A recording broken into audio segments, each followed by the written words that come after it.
Баяғыда таудың қиясын мекендеген бір ерекше қасиетті қыран құс өмір сүріпті. Өзгелерге өрлігімен өнеге болған әлгі бүркіт бір жылы өмірінде бірінші рет 3 балапан басып шығарыпты.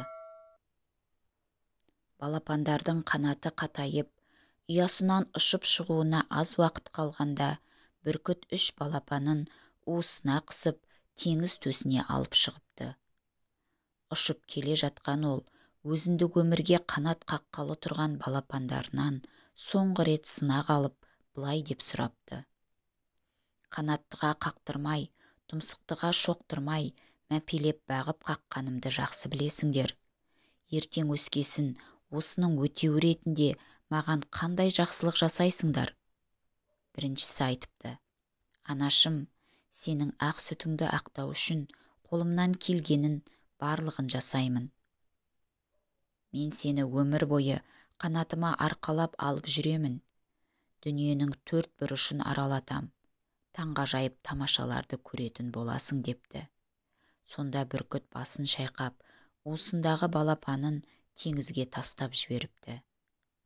Сосын екіншісіне бұрылып: ал сен не айтасың? Екіншісі айтыпты: анашым, мен сені ел аралатып, босқа әуре қылмаймын.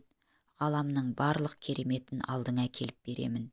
Ішкенің алдыңда, ішпегенің артыңда болады, депті. Бүркіт тағы да басын шайқап, екінші балапанын су тұңғиығына тастап жібереді. Үшінші балапанына бұрылып, жарқыншақ долы дауыспен былай депті: ал сен қалай жарылқамақсың? Сонда үшінші балапан былай деп үн қатыпты: анашым, өтірік қанша тәтті болса да, саған ащы ақиқатты ақтармасқа амалым жоқ.